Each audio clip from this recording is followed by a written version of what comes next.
कौन ब्रह्मा का पिता है, कौन विष्णु की मां, शंकर का दादा कौन है, हमको दे बता। ये जानने के लिए कृपया सुनिए। जगत गुरु तत्वदर्शी संत रामपाल जी महाराज के अमृत वचन सर्व पवित्र धर्मों के पवित्र शास्त्रों के आधार पर। ये है शिव पुराण। अब दास के वक्तव्यों पर तो आपत्ति हो सकती है, क्योंकि पूरा हिंदू समाज जो है अपने सदग्रंथों से अपरिचित है, और जिस कारण से वो महसूस भी कर सकता है। आप देखिएगा, ये है शिव पुराण हिंदी टीका सहित प्रथम भाग, और ये कहाँ से प्रकाशित है? श्री शिव महापुराण। ये है विद्यावारिधि पंडित ज्वाला प्रसाद जी मिश्र कृत हिंदी टीका सहित। और यहाँ देखिएगा, खेमराज श्री कृष्ण प्रकाशन, कृष्णदास प्रकाशन बम्बई। इतने ये देखिएगा, विदेश्वर संहिता, ये प्रथमा विदेश्वर संहिता। इसके यहाँ देखो,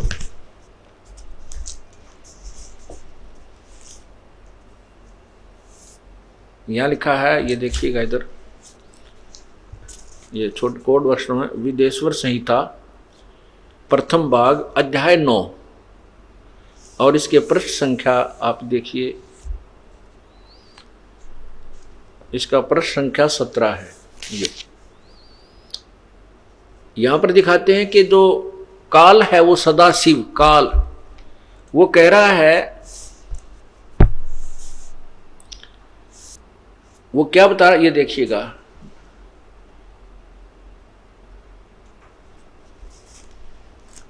नंदीकेश्वर बोले, इस प्रकार भगवान ने उन नमर हुए ब्रह्मा और विष्णु पर अनुग्रह करके उनके युद्ध में जो परस्पर उनकी सेना मारी गई थी, उस सब को अपनी शक्ति से जीवाकर उठाया। नीचे देखो, उठाया, यहां देखना, तो ये वही चल रहे हैं। तो वो क्या कह रहा है, मेरे सकल और निष्कल भेद से दो स्वरूप हैं, परंतु और ईश्वर नहीं। इस कारण उनके दो रूप नहीं हो सकते। पहला सतम रूप और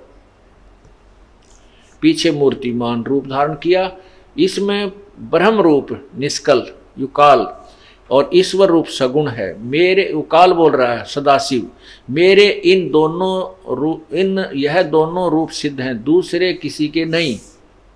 वो सदाशिव मीन काल बोल रहा है शिव पुराण में, नहीं हो सकते। इस कारण तुम दोनों को, ब्रह्मा और विष्णु को, अथवा दूसरों को, शिव तक की बात आएगी इसमें, ईश्वर तब की प्राप्ति नहीं हो सकती। तुम भगवान नहीं हो सकते। देखो, तुमने जो अज्ञानता से अपने को ईश यानी भगवान माना, यह बड़ा अद्भुत हुआ। उसके दूर करने को ही मैं रणस्थान में आया हूं। आगे देखना, इसी के नीचे जो दास बताना चाहता था कि ये जो किया वही दे सकते हैं, ये किसी पर रहम नहीं कर सकते, कृपा नहीं कर सकते। ये देखिए, ये अभी आपने यहां तक पढ़ा है, रणस्थन में आया हूं। अब तुम अपना अभिमान त्याग कर मुझ ईश्वर में अपनी बुद्धि लगाओ। मेरे प्रसाद से लोक में सब अर्थ प्रकाश करते हैं। नीचे देखो, मैं ही परब्रह्म हूं। ये काल बहका रहा है, मैं ही परब्रह्म हूं और मेरा ही कल अकल रूप है। ब्रह्म होने से, अब देखो, ब्रह्म भी कहता अपने आप, ब्रह्म होने से मैं ईश्वर हूं। अनुग्रह आदि ही मेरा कृत्य है। सर्वव्यापी होने से और जगत के वर्धक होने से मैं ब्रह्मा हूं। हे ब्रह्म के सब, यानी ये ब्रह्मा का भी रूप धारण करता है, विष्णु का भी करता है, ये भी स्पष्ट हो रहा। हे ब्रह्म केशव, समतव और व्यापक होने से मैं आत्मा हूँ। आगे देखो, और पूर्ण जीव आत्मा। अच्छा नीचे देखो, यहाँ देखना, मेरे सिवा, यहाँ देख नीचे चलो, मैं सबका ईश्वर हूँ, यह मेरा है और ये सारा संसार मेरा, मेरे सिवा किसी दूसरे का नहीं। और प्रथम तो ब्रह्म तत्व ज्ञान के निमित्त निष्कल्प का प्रभाव हुआ है। हाँ ये देखिए यहाँ पर, हे पुत्रो, ये काल के पुत्र हैं ब्रह्मा और विष्णु और शिव। ये देखना ध्यान से, हे पुत्रो, यह कृत्य यानी सतिथि, उत्पत्ति, सतिथि और संहार, यह कर्तव्य आपने तप से प्राप्त किया है।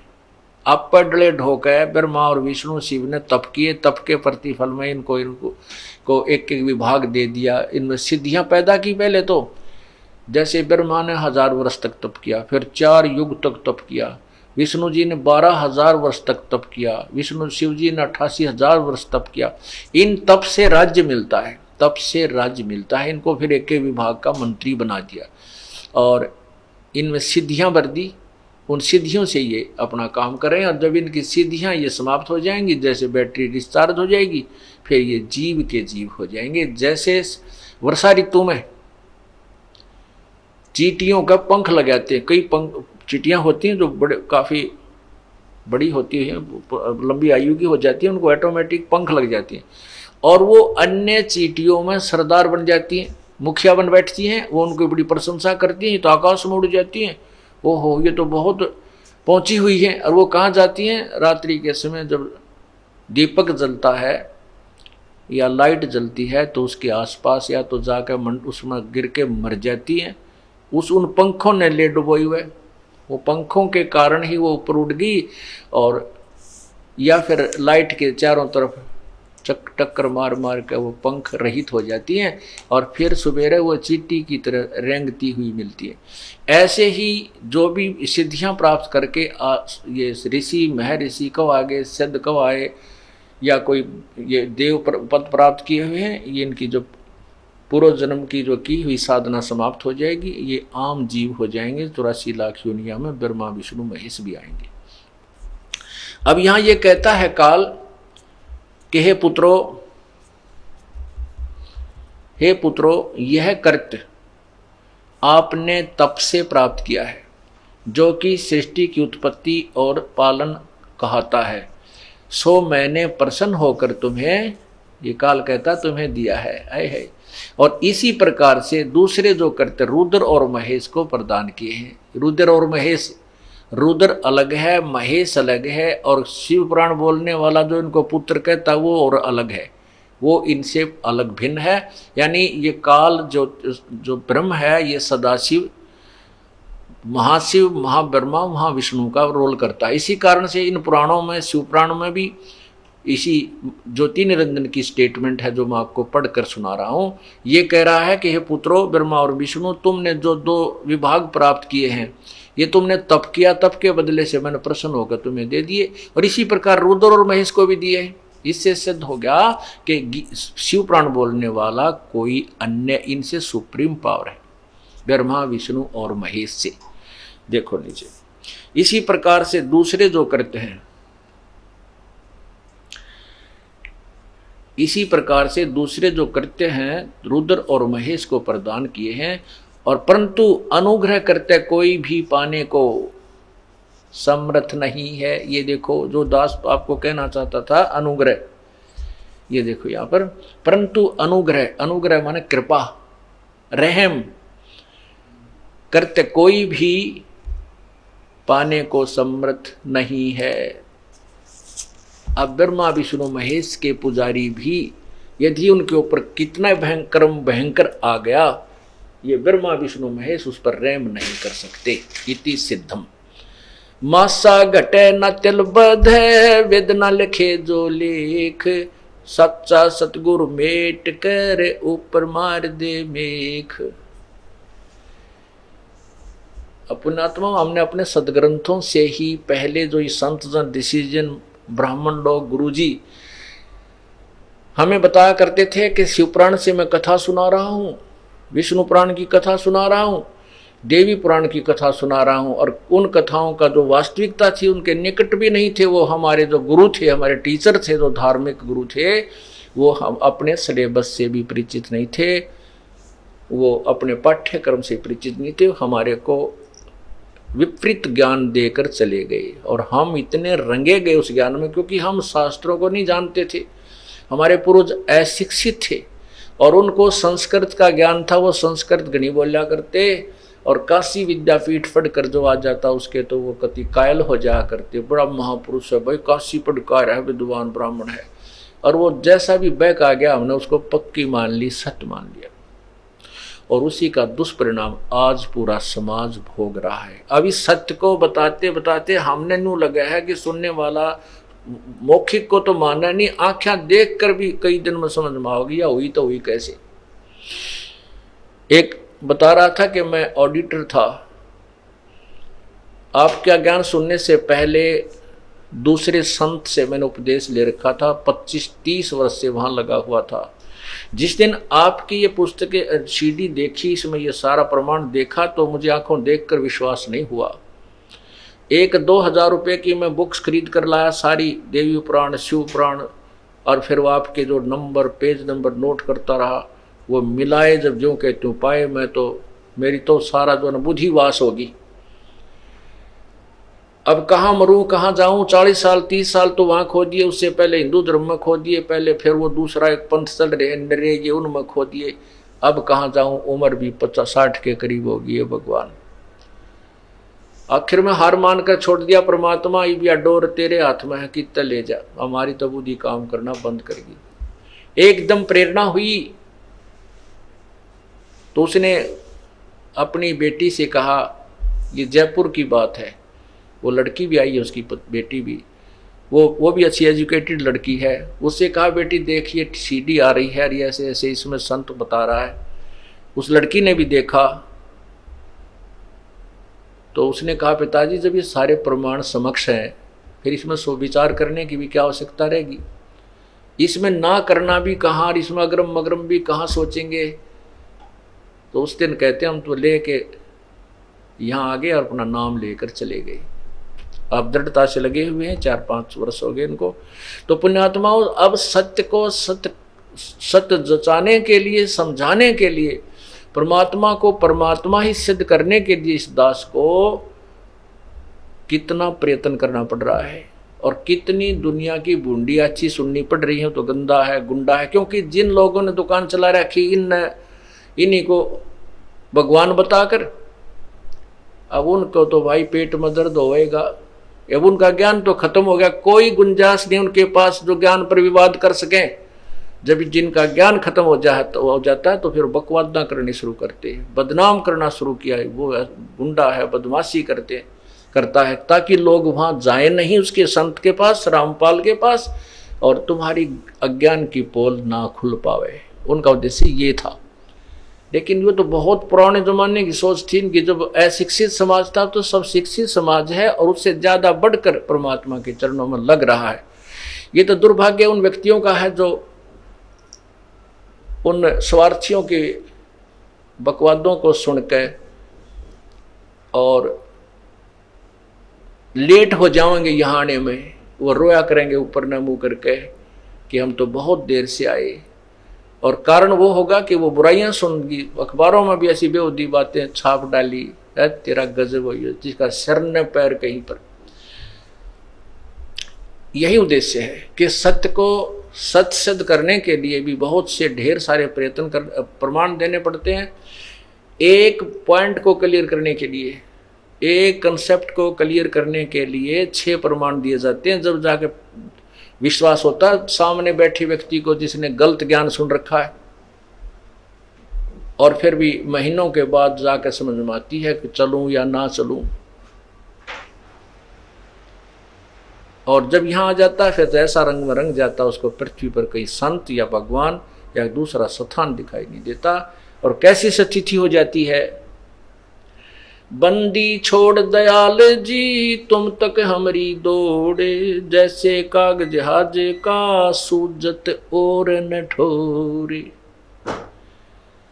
फिर ऐसी स्थिति हो जाती है जैसे समुद्री जहाज समुद्र में चला जाता है, समुद्री जहाज के ऊपर कौवे बैठ जाते हैं और वो कौवे शाम के समय बैठ जाते हैं कि ये यात्रीगण जो है खाना खाते हैं और वहां तुम्हें भी टुकड़ा मिलेगा।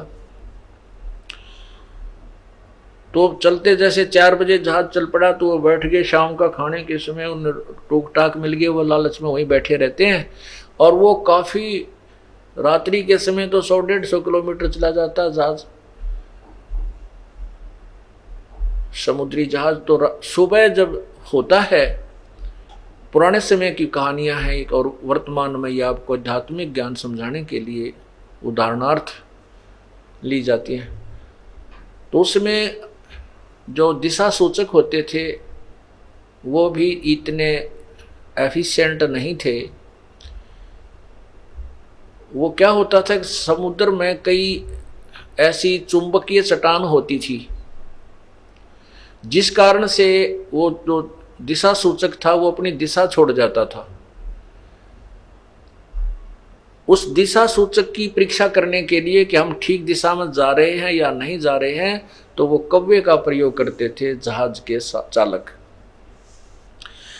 और कौवे में खासियत दी है प्रभु ने कि वो उस दिशा को नहीं भूलता जिस दिशा से वो चला था। सुबह उठते हैं तो वो कौवे को उड़ाते हैं, उसको पत्थर मारते हैं, पत्थर उस कौवे को विवश कर देते हैं वहां से उड़ने को।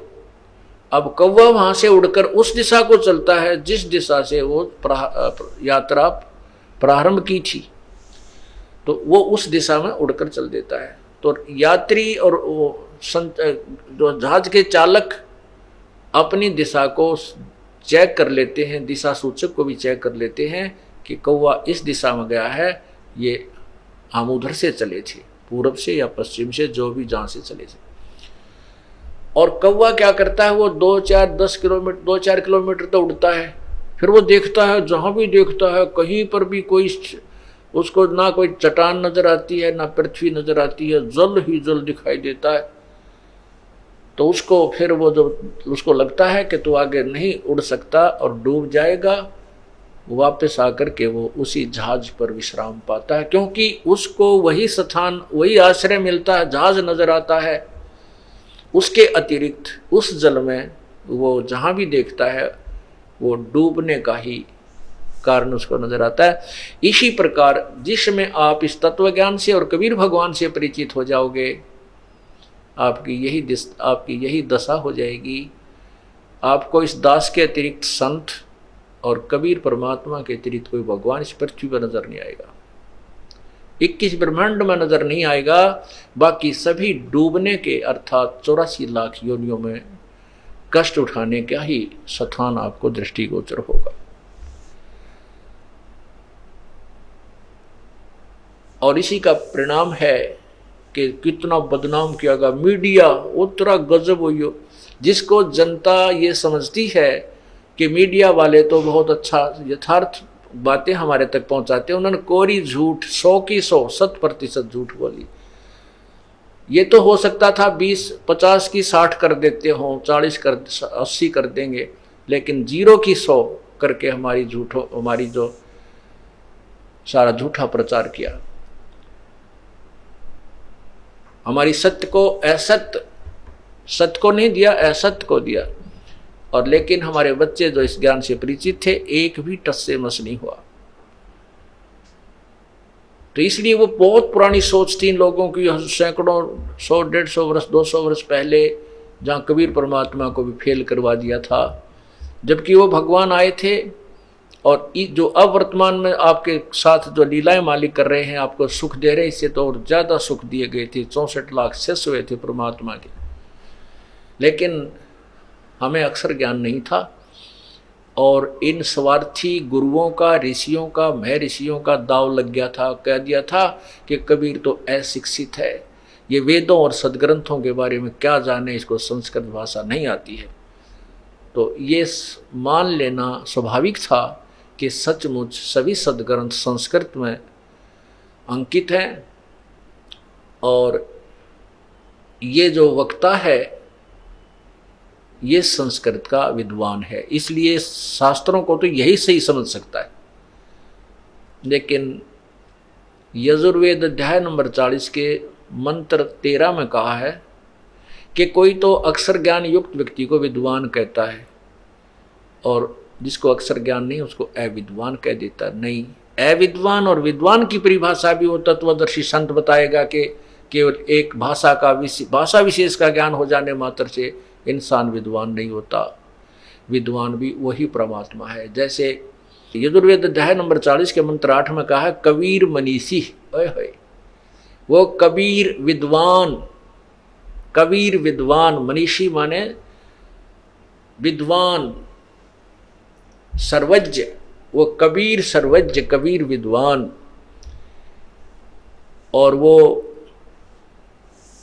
जब अपने उसका जो शरीर है अकायम, वो अकायम माने वो इस 5 तत्व शुक्रम अकायम असनाविरम, उसका जो शरीर है शुक्रम यानी माता पिता के संयोग से बना हुआ नहीं है, वो काया नहीं है उसकी, और उसके शरीर नाड़ियों से बना हुआ नहीं है, असनाविरम है। और वो स्वयंभू है, स्वयं प्रकट होने वाला है। वो परमात्मा कबीर है। तो इसलिए उस समय परमात्मा को, पूर्ण ब्रह्म को, कबीर परमेश्वर को रिजेक्ट कर दिया था इन झूठे लोगों ने। प्रभु जी कहते हैं, परमेश्वर कबीर जी ने कहा कि वेद कतेब झूठे नहीं बाई। धर्मदास जी ने कहा था परमात्मा जो आप बातें बता रहे हो और मैंने आंखों भी देख लिया क्योंकि आप परमात्मा हो। क्योंकि धर्मदास जी को भी मालिक जैसे गरीबदास साहिब को ले गए, जैसे नानक साहिब को ले गए, गीसा साहिब को ले गए, दादू साहिब को लेकर गए और मनुकदास साहिब को अपना यथार्थ स्थान दिखाया, फिर वापस छोड़ा। तो धर्मदास जी कहते हैं कि ये तो मैंने मान लिया कि आप परमात्मा हो, इसमें तो दो राय रही नहीं। इससे सिद्ध है कि परमात्मा फिर तो वेद और कतेब झूठे हैं, क्योंकि ये ब्रह्मा विष्णु महेश की महिमा गा रहे हैं कि नहीं। परमात्मा ने कहा, कबीर साहब ने कहा कि नहीं धर्मदास, वेद कतेब झूठे नहीं भाई। आज झूठे हैं जो समझे ना ही, झूठे तो ये हैं जो इनको समझ नहीं सके। फिर क्या बताया था कि वेद हमारा भेद है और मैं इन वेदन में नाही। ये चारों वेद जो तुम्हारे पास हैं इनसे मैं नहीं मिलता, क्योंकि मेरे पाने की विधि नहीं है, लेकिन मेरी महिमा इनमें बहुत गाई हुई है। वेद मेरा भेद है, मैं मिलूं वेदन से नाही, और जौन वेद से मैं मिलूं वो वेद जानते नहीं। जिस ज्ञान से, तत्व ज्ञान से, उस सूक्ष्म वेद से मेरी प्राप्ति हो, वो इन चारों वेदों में वर्णित नहीं है, इनमें केवल सांकेतिक है। जैसे गीता जी अध्याय नंबर 8 के श्लोक 13 में कहा कि मेरा तो एक ओम मंत्र है और इसका उच्चारण करके सिमरण किया जाता है। अंतिम श्वास तक, शरीर छोड़ने तक, जो इसका यानी शरीर छोड़कर जाते समय तक, यानी अंतिम श्वास तक मेरे ओम नाम का जाप करता, वो परम गति को प्राप्त होता। अर्थात जो ब्रह्म से प्राप्त होने वाला लाभ है वो उसी को मिलेगा जो ओम नाम का जाप करता है। 17वें अध्याय के 23वें श्लोक में गीता जी में कहा है कि उस ब्रह्म परमात्मा के पाने का तो 3 मंत्र का जाप है। ओम तत्सत इति निर्देश है ब्रह्मण त्रिविध समर्थ है। उस पूर्ण परमात्मा का तो 3 मंत्र का जाप का निर्देश है। ओम ब्रह्म का है और तत्सत्य सांकेतिक है। अब यहां पर अपने आप स्पष्ट डिफरेंस नजर आता है। 8वें अध्याय में स्पष्ट कहा कि ओम इति एक अक्षरम ब्रह्म विवरण माम हम समन, और यह प्रयाति तजन देहम सयाति परमाम गति। मेरा केवल ओम नाम है, और यहां ओम तत्सत 3 बताए। इससे सिद्ध है कि ये किसी और भगवान के विषय में संकेत है, और तत् और सत्य सांकेतिक है, क्योंकि वो तत्वदर्शी संत ही बता पाएगा। तो परमात्मा ने कहा था कि वेद मेरा भेद है, मैं मिलूं वेदन में नाही। और जौन वेद से मैं मिलूं वो वेद जानते नहीं। जिस ज्ञान, वेद का अर्थ ज्ञान भी होता है।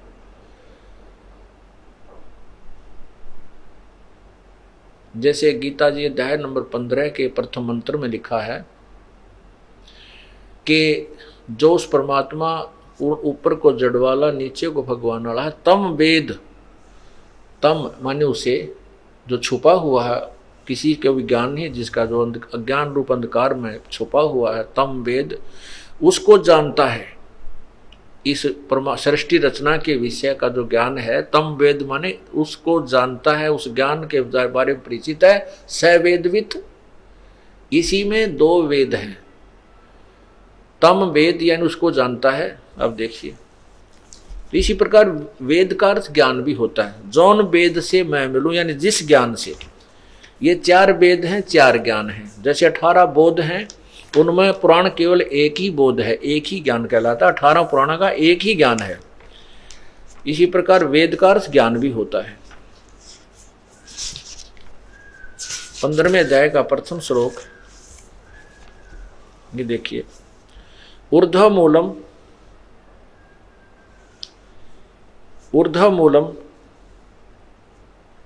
अधः शाखम अश्वत्थम प्राहो अव्यम छंदासी यस प्रणानी यह तम वेद। वेद माने जानना, यानी उसका ज्ञान जो रखता है। स वेदवित, वो वेद का ज्ञाता है, वह वेद के तात्पर्य को जानता है। देखो, वह यह जो तम माने उसे वेद माने जानता है, ये उसका ज्ञान रखता है। स वेदवित, वह वेद के तात्पर्य को जानने वाला, यानी वो वेद का पूर्ण तत्वदर्शी संत है, वो पूर्ण रूप से सब वेदों का जानकार है। तो यहाँ परमात्मा कहते हैं कि जौन वेद से मैं मिलूं उसको वेद जानते ना, यानी ये जो जिन वेद को तुम 4 वेद मानते हो, उस वेद को, उस ज्ञान को, जौन वेद से मैं मिलूं, जिस ज्ञान से मैं मिलूं, उसको ये 4 वेद जानते नहीं। अर्थात वेद हमारा भेद है, मेरी जानकारी दे रहा है, और मैं इन वेदन में ना, अर्थात मैं मिलूं वेदन से ना, और जौन वेद से मैं मिलूं वो वेद जानते ना। अब हम फिर वहीं आते हैं। अब वो समय नहीं रहा कि ये लोग हमें विचलित कर देंगे, ज्ञान में तो कर नहीं सकते, और बाकी जो बकवाद हैं वो सदा से होती आई रही। परमात्मा के साथ भी कबीर जी आए थे, उनकी लीलाएं आप पढ़ लो, उनके साथ जो बदतमीजियां और जितने भी इन स्वार्थी लोगों ने अत्याचार किए थे, आपका कलेजा मुंह को आ जावे। लेकिन अब इनकी दाल नहीं गलेगी, क्योंकि शिक्षित समाज है, और ये पूरी पृथ्वी पर यह परमात्मा का एक ज्ञान होगा। आप देख रहे हो समाज में कैसी आग लगी हुई है। केवल माया के अतिरिक्त इंसान को कुछ नजर नहीं आता, केवल माया ही अपनी लगती है। ना भाई अच्छा लगता, ना बहन अच्छी लगती, ना कोई रिश्तेदारी से प्रेम रहा। अगर माया है तो प्यार है, नहीं तो नहीं है। और इस माया की प्राप्ति में कितना ही घिनौना और बेशर्म कर्म करना पड़ जाए, इंसान कतई अचकता नहीं। हाहाकार मची हुई है, और बहुत बुरा हाल इस जीव का हो चुका है। इतना प्रयत्न करता है प्राणी, दिन रात लगा रहता है, और इतनी इच्छाएं बढ़ा ली हमने कि उनकी पूर्ति होकर ही नहीं देती, और इसी में हम उलझ पुलझ कर मर जाते हैं। अब क्या होगा कि जैसे हम परमात्मा से सुना करते थे, भगवान हमें अंधे को आंख देता है, भाई रोगी को स्वस्थ कर देता है, निर्धन को धन देता है, परमात्मा चाहे तो पता नहीं क्या कर देता है, रंग को राजा बना देता है, और घर में बरकत देता है। इसलिए हम परमात्मा की खोज किया करते थे, और परमात्मा के विषय में कहा करते थे भी भगवान पता नहीं किस रूप में आ जावे। किसी साधु संत के साथ नहीं अड़ना चाहिए, उनके साथ खींचातानी नहीं करनी चाहिए, बदतमीजी नहीं करनी चाहिए, और विनम्रता से बात करनी चाहिए। ना जाने परमात्मा किस वेशभूषा में आ सकता है। और संत भगवान का स्रोत संत ही माना जाता है। परमात्मा से लाभ लेने के लिए संत ही की तलाश करते हैं और ये सत्य है। तो इसलिए हम घूमा करते थे परमात्मा से राहत लेने के लिए साधना भी करते थे, अपने जंतर मंत्र जिसे अपने परंपरागत थे वो भी करते थे, सब पूजाएं भी करते हैं, लेकिन वो शास्त्र विरुद्ध है। जैसे गीता जी अध्याय नंबर 16 के मंत्र 23 में कहा कि शास्त्र विधि को त्याग कर जो मनमाना आचरण पूजा करता है उसको ना तो कोई गति होती है, ना कोई सिद्धि होती है, ना कोई सुख प्राप्त होता है, अर्थात व्यर्थ है। तो वो साधना जो शास्त्र विरुद्ध करके हम जो नास्तिक बन गए, क्योंकि जो भगवान से राहत मिलना की हम आशा करते थे वो नहीं मिली, तो फिर नास्तिक हो गए। गम भुराने के लिए तो शराब पीने लगे, धनवान बनने के लिए मिलावट या चोरी ठगी डाका रिश्वत लेने लगे, जबकि इन तरीकों से कोई भी धनी नहीं बन सकता और शराब पीने से गम नहीं भुला सकता। एक तो दूना टोटा हो, शराब पीवे पैसे खर्च हों और पशु की तरह बदतमीज हो जाता है और नशा उतरते हैं, फिर वह गम वो जो का तू जो टेंशन न्यों की न पावे, तो वो टेंशन तो खत्म होगी परमात्मा से। परमात्मा उस जिस कारण से वह टेंशन बनी है उसी काम को सेट करेगा, फिर वह टेंशन खत्म होगी। तो परमानेंट इलाज तो ये है उसका। तो वो परमात्मा से ना तो टेंशन खत्म हुई, ना धनवान बने, ना घर में बरकत हुई। जो पूजाएं करते थे तो उनको फिर रिजेक्ट कर दिया, नास्तिक बन गए। फिर काल ने अपने दूत भेज दिए कि नहीं, हिंदू धर्म के अंदर और 20 पंथ चलवा दिए।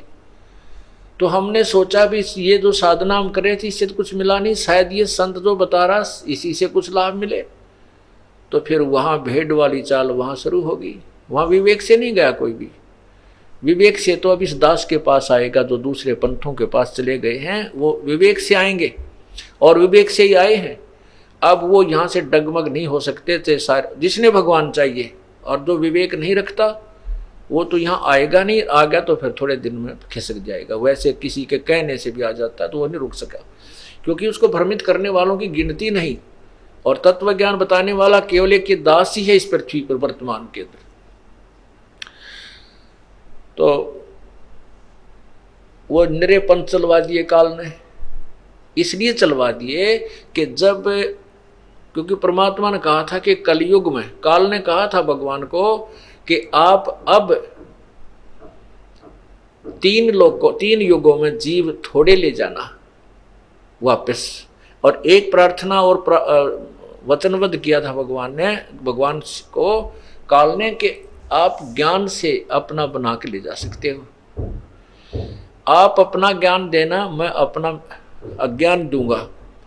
आपके ज्ञान को समझेगा आपका हो जाएगा, मेरे अज्ञान को समझेगा मेरे ज्ञान को समझेगा, मेरे पर आश्रित रहेगा वो मेरा होगा। आप मेरे उनके साथ, यानी बलात् मत ले जाना, जबरदस्ती ना ले जाना मेरे यहाँ से। परमात्मा ने ये कहा था कि परमात्मा को वचनबद्ध करके काल ने यह भी कहा था कि भगवान आप अपना ज्ञान से अपना बनाना, जो मेरे ज्ञान को माने मेरे कालम जाल में रहे और आपके ज्ञान को स्वीकार करे वो आपका हो जाएगा। इसी प्रकार काल ने क्या कहा, जब सारे वचन ले लिए परमात्मा से कि ठीक है भाई 3 युगों में जीव कम ले जाऊंगा मैं वापस, और चौथा युग जब कलयुग आएगा तब मैं अपना हंस भेजूंगा जो, और मैं आऊंगा खुद, फिर आएंगे हम। तो जब काल ने देख लिया ना सारे वचन ले लिए परमात्मा से, यानी सहज दास, जोगजीत आदि अपने अन्य रूप बनाकर परमात्मा यहाँ आता है। तो काल ने जब परमात्मा सहजदास रूप में, जोगजीत रूप में आए, उनसे वार्ता की और कहा कि मैं तो आपको भगवान ही समझता हूँ, पिताजी समझता हूँ, क्योंकि आप मेरे बड़े भाई हो, और मुझे आप वचन दे दो क्योंकि आप परमात्मा की जो है ना शक्ति लेकर आए हो। जब देखा कि सब वचनबद्ध कर लिया सहजदास को, अर्थात परमात्मा को कबीर भगवान को, जो सहजदास अपने पुत्र के रूप में आए थे। तो क्या क्या वचनबद्ध किया था कि 3 युगों में जीव कम ले जाना वापस,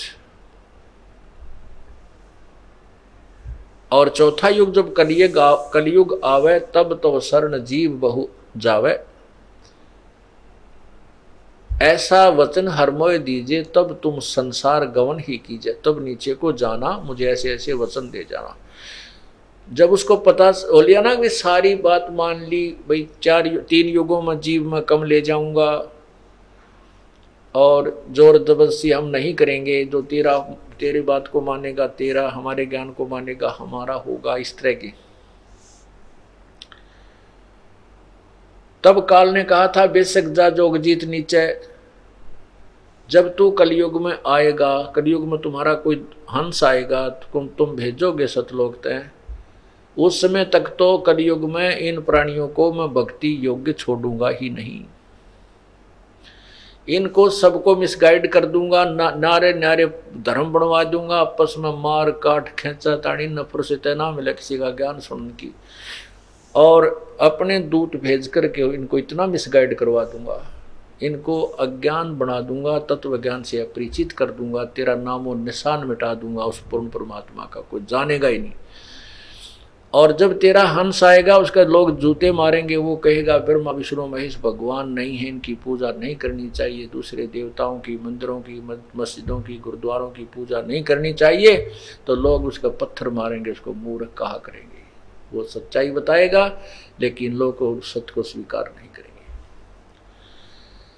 तो परमात्मा बोला आप अपना काम करो, ये हमारा काम है, वो देखी जाएगी, समय आने पर पता चलेगा, वो हमारा ज्ञान कोई समझेगा ना समझेगा, तू अपना सर दर्द क्यों कर रहा है। यूं कहकर भगवान चलने लगे। जब कहता है 12 पंथ करूं मैं साजा, नाम तुम्हारा ले करूं आवाजा, 12 पंथ नाम जो ले ही, वो हमारे मुख आन समोही, धर्मदास जोग जीत जाओ संसारा, जीवन मन कहा हमारा, तीर्थ व्रत और जप तप लाई, देवल धाम और देव पूजाई, के तीर्थ व्रत हैं और धामा पे मंदिरा में देवताओं की पूजा में उनको फिट कर दूंगा। कोई भी तेरी बात को नहीं मानेगा, कोई ना माने कहा तुम्हारा। तो परमात्मा ने को पता था कि कलयुग में, जैसे सतयुग में, त्रेता में और द्वापर में ये प्राणी पुण्य कर्मों से युक्त होते हैं और उस समय ये अधिक दुख नहीं मानते। वैसे तो दुख का यह कमी नहीं, परंतु तुलनात्मक तरीका जो आपको सुबह स्टेटमेंट बताई थी, उदाहरण बताया था, इसी तरह दुख तो सतयुग में भी बहुत, क्योंकि मृत्यु होती है, इससे बड़ा दुख है ही नहीं। लेकिन इस कलयुग से सतयुग में के दुख और सुख में बहुत अंतर है। इतना समझो जैसे किसी के 4 बेटा में तो 1 मर गया, और कलयुग में जिसका 1 है वो मर गया। तो कलयुग वाले तो वो प्राणी जिसका 1 है वो मर गया, सतयुग वाले वो समझ लो जिसके 4 में तो 1 मर गया। उनको इतना कष्ट है। आलिया के माता पिता को कष्ट तो होता है लेकिन फिर भी बहुत राहत मान लेता है। इसी प्रकार जो सतयुग में सुखी प्राणी थे उसमें कैसे सुख था। इतने पुण्यकर्मी प्राणी उत्पन्न होते हैं कि उनके पुण्य इतने होते हैं, वो पिछले जन्म के साधक होते हैं बहुत ज़्यादा। तो उसमें कहते हैं कि पत्नी से पहले पति नहीं, पिता से पहले पुत्र की मृत्यु नहीं होती, और लंबी आयु होती थी, लाखों वर्ष की हो जाती है। और हम आयु को ही ज़्यादा सुख मानते हैं। शरीर काफ़ी स्वस्थ होते थे, जंगल वन बहुत होते थे, ऑक्सीजन बहुत होती थी, शुद्ध वातावरण, पर्यावरण इतना खराब नहीं होता था, दूषित नहीं होता था, इसलिए शरीर स्वस्थ, अच्छे फलदार बाग बगीचे वनों में जैसे पहले देखा करते हम, इतने अच्छे फल लगे रहते थे, फ्री में बेर को पता नहीं कितने, जिनको कोई भी नहीं छेड़ा करता, खाए जाते, न्यू लगे रहते वनों में। ये तो हमारे समय और पहले जैसे जंगलों में फिर क्या होता था, काजू किशमिश अंगूर न्यू लटके जाया करती, कितने खाएं जो, जिस तरह आजकल जाड़ा में बेर लगे रहते थे। तो वो स्थिति थी। कहने का भाव यह है कि उस समय परमात्मा को पता था कि सतयुग में ये घने परेशान ना हो और मेरी बात ने कोई नहीं माने। ये तो जब माने जब कति तंग आले, हर चारों तरफ से इसके प्रयत्न फेल हो लेते हैं, जो साधना ये करता वह भी कंडेम हो लेगी, जब फिर कहीं राहत मिलेगी तब उसको ये स्वीकार कर पाएगा प्राणी। और यही बनता है। सतयुग में वो साधना करते थे, वो मानते थे कि हम जो पूजा करें इससे हमें सुख हो रहा है, लेकिन वो थी पूर्व जन्म की कमाई। इसलिए परमात्मा की यथार्थ ज्ञान को स्वीकार ना करके उन भ्रमित ऋषियों और महर्षियों के ही ज्ञान पर आधारित रहे। इसलिए परमात्मा को पता था कि सतयुग त्रेता द्वापर में ये व्यक्ति मेरी बात नहीं मान पाएंगे। अब कलयुग में क्या होगा कि वो उन प्राणियों का जन्म होगा जिनकी पुनर्जन्म की कोई अच्छी कमाई नहीं है। इसमें दुख ज्यादा है और पुण्य कम है। अब जब तक पुण्य चलते हैं तो ये सोचता है कि जो साधना मैं कर रहा था, ये कर रहा हूं, इससे मुझे सुख है। लड़का हो गया, लड़की होगी, भाई सर्विस लग गई या कोई प्लाट बढ़िया कोठी मिल गई कि तक एक्सीडेंट में बचाव हो गया, तो इन सोचते हैं कि इसी से हो गया जो मैं पूजाएं वर्तमान में कर रहा हूं। और फिर शुरू होता पाप कर्मों का दौर। फिर वो कष्ट पे कष्ट आना शुरू हो जाता है। फिर वो अपनी पूजा ने भी भूल कर फिर किसी और संत के पास जाता है, उससे भी नहीं होता है, किसी और के पास जाता है, कहीं वहां भी नहीं मिलता है, फिर मंदिर मस्जिद कहीं भी जिसको बता देता है, फिर वहां भटकता है, मुझे राहत मिलेगी। अब कलयुग में यह स्थिति है। अब कहीं भी नहीं मिलता है और फिर वो राहत मिले, फिर वो सबको छोड़ के जो पूजा खुद करता था या जिनको वो भगवान या संत सथन मानता था, संत मानता था, फिर उनको नहीं मानेगा। और परमात्मा के पास एक और पावर है, उसके पास अपनी वीटो पावर है। वो अपनी शक्ति से, अपने कोटे से आपका जीवन बढ़ा दे, आपको धन दे दे, आपको संतान दे दे, जो मांगे सो दे देगा अपने उससे। अभी आपने पढ़ा कि ब्रह्मा विष्णु महेश अनुग्रह नहीं कर सकते, ये कोई भी किसी भी कर्म में परिवर्तन नहीं कर सकते, केवल वर्क डन ही दे सकते। तो परमात्मा को मालूम था कि कलयुग में ये प्राणी अपनी जो पूजाएं करते हैं उनको भी करके छक लेंगे। और जो संत जा चुके पहले वे जगह काल जिन संतों को, वो भी अपने अज्ञान का डंडोरा पीट चुके होंगे और उनकी सब जनता उनके ज्ञान से युक्त हो चुकी होगी कि ये क्या शिक्षा देते हैं, और उनसे भी समाधान नहीं हो पाएगा, वो भ्रम भटक रहे होंगे। तब मैं अपने दास को भेजूंगा या स्वयं आऊंगा, और फिर जो हमारे से संबंधित आ जाए वो हो जाएगा। जो दुखी आत्मा वहाँ आएगी, आते ही हम उनको राहत देंगे, क्योंकि वो हमारे बच्चे हैं। और बच्चे की जेब में ना पैसे हों, पिताजी के पास आ जाता, आते ही 10-20 ठाड तो मांग लिया कर, 50-100 जब दे लेगा, और दे दिए जाते हैं। तो हम उस कबीर भगवान की आत्मा है, उसके बच्चे हैं। जब हम उसके पास आते हैं, हमारी बुरा हाल देख करके वो पिता है हमारा, उसको देने ही पड़ते हैं, यानी हमारे को राहत देनी ही पड़ती है। और वो राहत देता है, फिर हम गदगद हो जाते हैं कि वो हो भगवान तो यही था। परमात्मा उदाहरण देते हैं अपने ऊपर, क्योंकि वह स्वयं ही संत बनते हैं, स्वयं भगवान की भूमिका करते हैं, स्वयं ही एक भक्त बनते हैं, दास बनते हैं।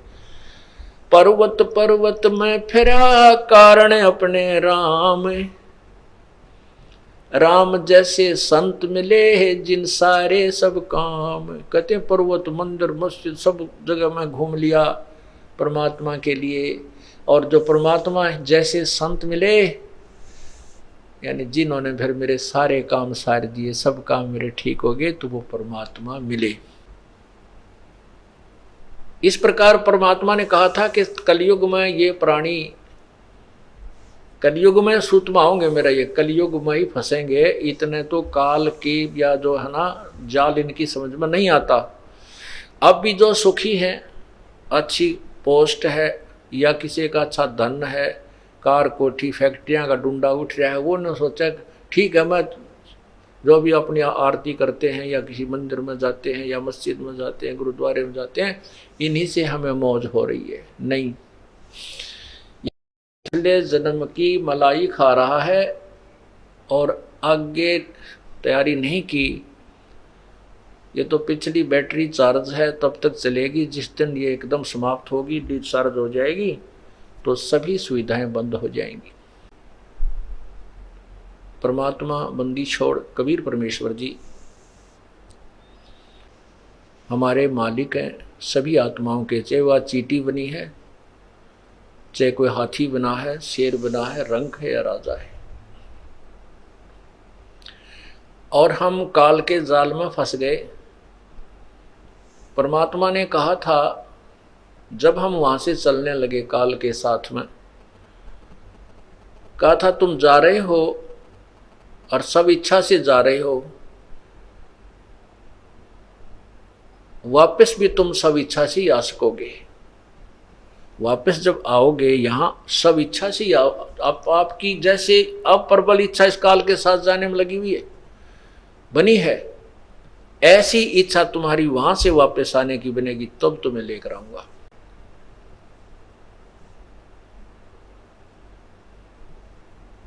तब मैं तुझे लेकर आऊंगा, तुम्हें लाऊंगा। और एक ख्यास, एक ध्यान रखना, ये जो सार नाम है, ये सार मंत्र है, ये तुम्हें बताता हूं, इसको मत भूलना।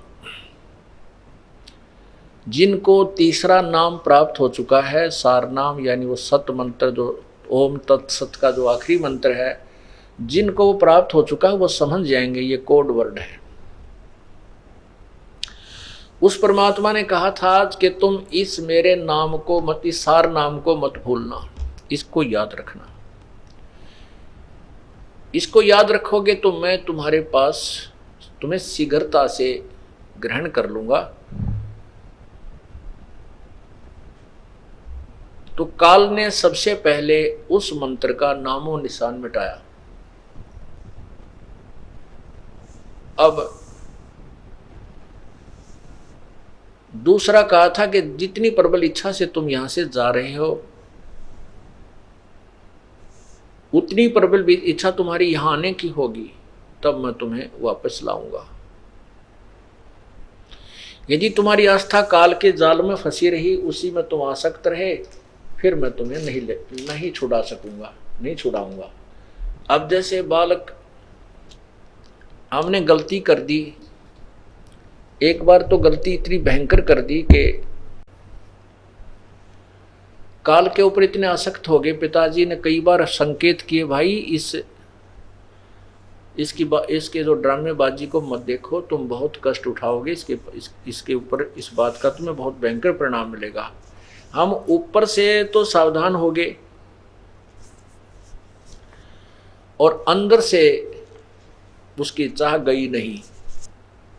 वो तो अंतर्यामी थे, जान गए। अब हम कष्ट पे कष्ट उठा रहे हैं। एक भक्त ने प्रश्न किया कि परमात्मा ने हमें यहाँ आने ही क्यों दिया? परमात्मा आने नहीं देते, लेकिन हम अपनी जो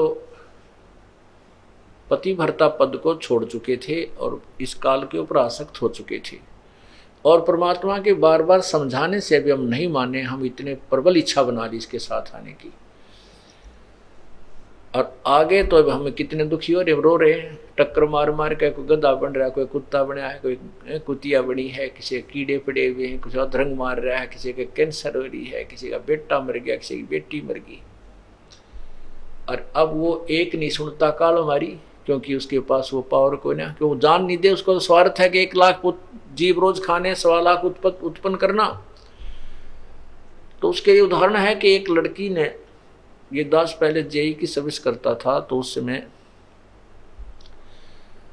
एक रोड की भी जो है ना, एक सड़क भी बन रही थी, उसके साथ साथ हमारा इरिगेशन का कार्य भी चल रहा था। तो वहाँ वो, हम भी वहीं एक दोपहर के समय एक वृक्ष के नीचे वो वहाँ सेवा कर रहे थे। वहाँ एक लड़की रो रही थी बैठी बैठी वृक्ष के नीचे दोपहर के समय। 2 बच्चे उसके साथ थे। तो उससे पूछा, माँ बहन क्यों रो रही है, क्या बात है? मैं बोली, क्या बताऊं, अपने कर्मा न रो रही हूँ जी, मैं अपने कर्म रो रही हूँ।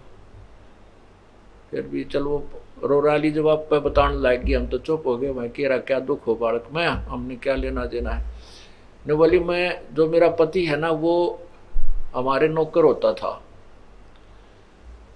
और मैं अच्छे घर की लड़की थी, और मैंने इसके साथ माता पिता के विरोध करने पर भी जबरदस्ती मैं इसके साथ आ गई और बहुत समझाई। मेरा माँ भी रोई, मेरा बाप भी रोया है, बहुत समझाई बेटी बहुत दुख पाओगी, पर मैंने एक नहीं सुनी, इतनी नालायक थी। अब मैं कमाती हूँ, वो शराब पीता है, 2 बालक हो गए, मारे पीटे, जो पैसे को ले जाती हूँ जाते छीन लेता है, कई बार तो हम माँ बेटा भूखे सो जाते हैं। जब तो हमने भी कोई नहीं, माँ ठीक है भाई अपने कर नहीं पाई तो नहीं। अब वो उदाहरण फिट हुआ कि हम उस परमात्मा से दूर होकर अपनी सब इच्छा से इस नकली पति के साथ आ गए, अपने परम पिता ने छोड़कर। इसने हमारे साथ वो दुर्गति कर रखी है।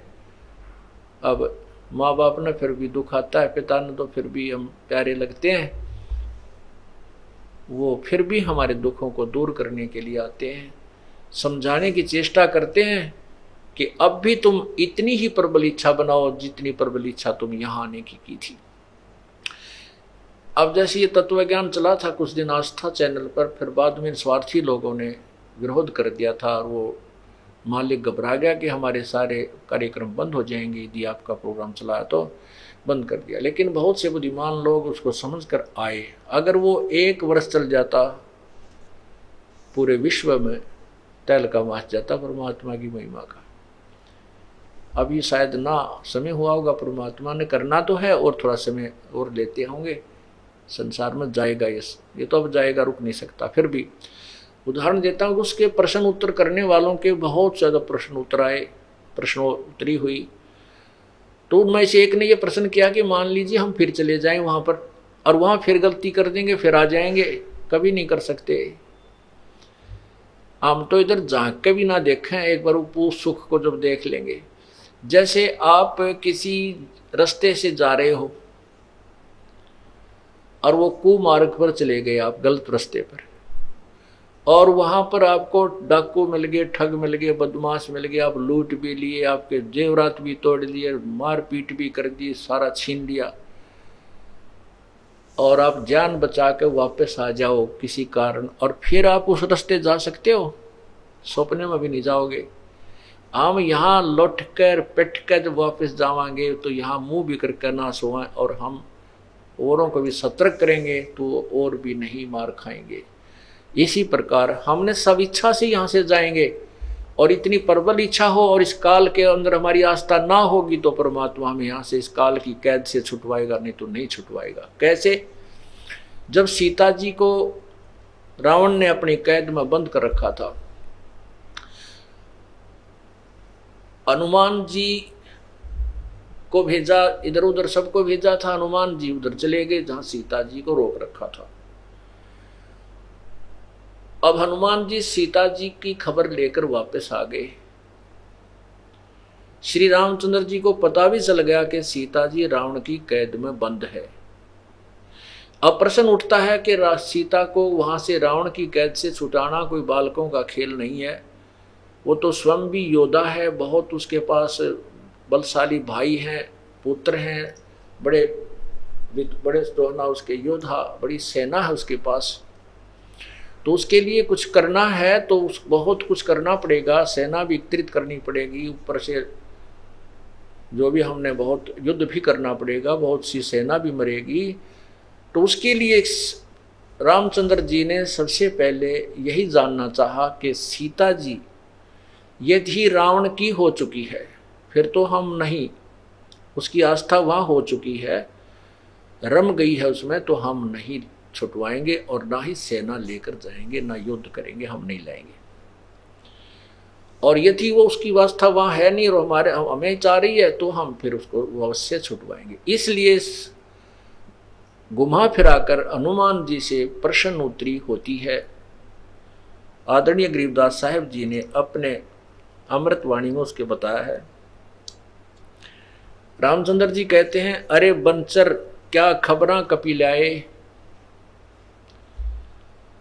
अब क्या पूछता है रामचंद्र जी घुमा फिराकर, जैसे घुमा फिरा कर पूछता है, कहते हैं अरे बंचर क्या खबरां कपि लाए कपि बंदर, कहो सीता की बात बिथा सब क्या क्या भोजन पाए, कैसी प्रीत करी तुम सेती व्यंजन कहाँ जमाए, और कहो हनुमंत संत जन मेरे भूखे रहे अकधाए। कैसा बदन विनोद सती का और बूझो हो मन लाए, बूझत हो मन लाए, और क्या पौनिक पटंबर पहरे हार डोर गल छाए। कहा सिंगार उचार करत है रावण सिज्जा जाए, और सुरमा सिल्की सिज्जा पैठी ना तुम बदन छिपाए। आए है। अब क्या क्या पूछा हनुमान, श्री रामचंद्र जी ने हनुमान जी से क्या क्या प्रश्न किए कि हे मेरे प्यारे संत जन, मुझे बताइए आपने कैसे कैसे भोजन खाए, और तेरे साथ सीता जी ने कैसा व्यवहार किया, वो तुझे कहाँ भोजन खिलाकर लाई, वो कोई हार श्रृंगार किए हुए थी, उसने सुरमा सिल्क यानी कोई हार श्रृंगार कर रखा था, सुरमा शर्मा डाल रखा था, और वो रावण के पास जाती थी या नहीं, मतलब इस तरह की घुमा सुमा कर बातें की कि तू कहाँ भोजन खा के आया। अब वो तो बताना ही होता है, मान लिया भाई मैं उड़ गया था, सीता मैंने वहां ले गई थी, रावण के घर में ले गई थी, बढ़िया खाना खिलाया था, तो सारा बताना पड़ता। तो क्या कहता है, बोले पवनी यानी पवन पुत्र, हनुमान जी कहने लगे बोले पवनी होए सो होनी, सुन हो रघुपति राय, सीता सती अति अति आतुर, आंसू पात चल जाए। हनुमान जी कहते हैं सुन हो रघुपति, जो होनी हो वह तो होगी बेचारी गेला, वो तो क्या हो, परंतु सीता जी जो है अति सती जो कि तू है, और उसकी तो आंखों में आंसू चल रहे थे, वो किसके हार श्रृंगार करे थी, और ढूंढत फिरा लंक चहूं और 9 लाख बाग छिपाए। सारी लंका में घूम फिर के मैंने उसको 9 लखा बाग में छुपा कर रखी हुई थी, वहां मिली, और जा वृक्ष पर छुपकी लगाई, मुद्रा भेंट चढ़ाए, वृक्ष पर बैठ के मैं छोटा सा रूप धारण करके ऊपर से मैंने वह तेरी अंगूठी डाली थी, और तहाँ प्रणाम करी सती सो माता दर्शन पाए, वहां मैंने माँ के दर्शन किए, उस सती को वहां प्रणाम किया, और झरे परे का हुक्म किया था 9 लाख बाग अघाए। आप तो कह रहे हो कि वो कहाँ भोजन करा के लाई तेरे को, तो सीता जी ने तो कहा था भाई, मैंने कहा माता मुझे भूख लगी है, तब सीता जी ने कहा था भाई हनुमान जी, यहाँ कोई वृक्ष का फल टूट के गिर जा तो खा सकती हूँ मैं, तोड़ के भी नहीं खा सकती, मेरे लिए आदेश नहीं। और बेटा भाई तुझे कहाँ से खिलाऊंगी मैं, कोई टूट के नीचे गिर गया हूँ तो फल खा लिए, तोड़ के मत खाइए भाई, ना मन ने छेदेंगे, मुझे पीटेंगे, ये बुरा हाल कर देंगे। अब इस बात से हनुमान जी कहते हैं, फिर मन ने कहते हैं, फिर माँ तो यूं कह थी भाई जड़े पड़े का हुक्म है खाने का, फिर मन ने तो सारा तो बाग तोड़ दिया और सारे फल खा लिए उनके।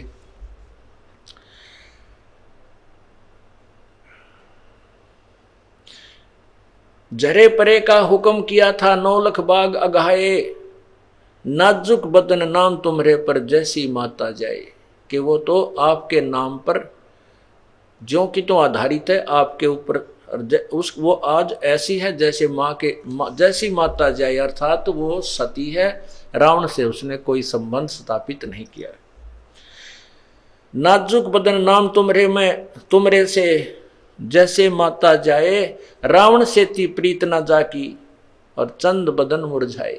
रावण से उसका कोई प्रीत नहीं है और वो सुंदर चेहरा नहीं है उसका, बिल्कुल कमल की तरह वो मुरझा चुकी है, बहुत कमजोर हो गई है।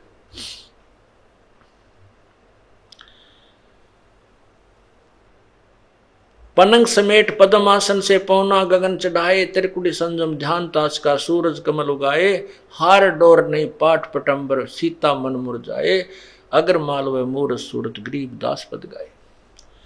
अब भाव ये है, इस जो कथा से हमने इतना निष्कर्ष निकालना है कि जैसे श्री रामचंद्र जी ने सीता को रावण की कैद से छुटवाने के लिए सबसे पहले ये देखना चाहा कि वो वहाँ आस्था तो नहीं होगी है उसकी, वहाँ रावण से वो मिल चुकी तो नहीं है, और वहीं के जो सुख सुविधा से वो जो सेटिस्फाई होगी है वहाँ उसको प्रयोग करने लग गई है, उसी में आसक्त है, तो हम नहीं लाएंगे छुटवा कर, वो उसकी आस्था हमारे में नहीं रही। तो अब हम यहाँ काल रूपी रावण की कैद में हैं, और हमें वो परमात्मा तभी यहाँ से छुटवाएगा जब हम तन मन और धन से उसी परमात्मा के होंगे, उसी पर हम इतनी प्रबल इच्छा बना लेंगे, तब वो चाहे कुछ भी करना पड़े आपके लिए। जैसे श्री रामचंद्र जी के पास सेना नहीं थी, उसने शिव जी अपने जो है ना छोटे भाई से प्रार्थना की और इंद्र से प्रार्थना की, तो शिव जी ने 18 पद्म सेना ऊपर से भेजी थी अपने लोक से। 18 पद्म रीछ, कुछ किसी ने रीछ का रूप धारण कर लिया, किसी ने क्या है का। तो इस प्रकार तब उस रावण को की सेना के साथ युद्ध किया और परमात्मा पूर्ण ब्रह्म की से भी याचना की, उसने आकर के रावण का अंत किया, और तब 33 करोड़ देवताओं की भी बंध छुटी और सीता जी को भी छुटवाया गया। तो आज हम काल रूपी रावण की कैद में बंद हैं, और हम अपने परमात्मा में ऐसे इतनी श्रद्धा बनाएंगे तब वो हमें छुटवाएगा। अगर हमारी आस्था यहीं की सुविधाओं में रह जाएगी तो फिर वो परमात्मा हमें नहीं छुटा पाएगा। जहाँ आशा तहाँ बासा हुई, और मन कर्म वचन सुमरियो सोई। सत साही।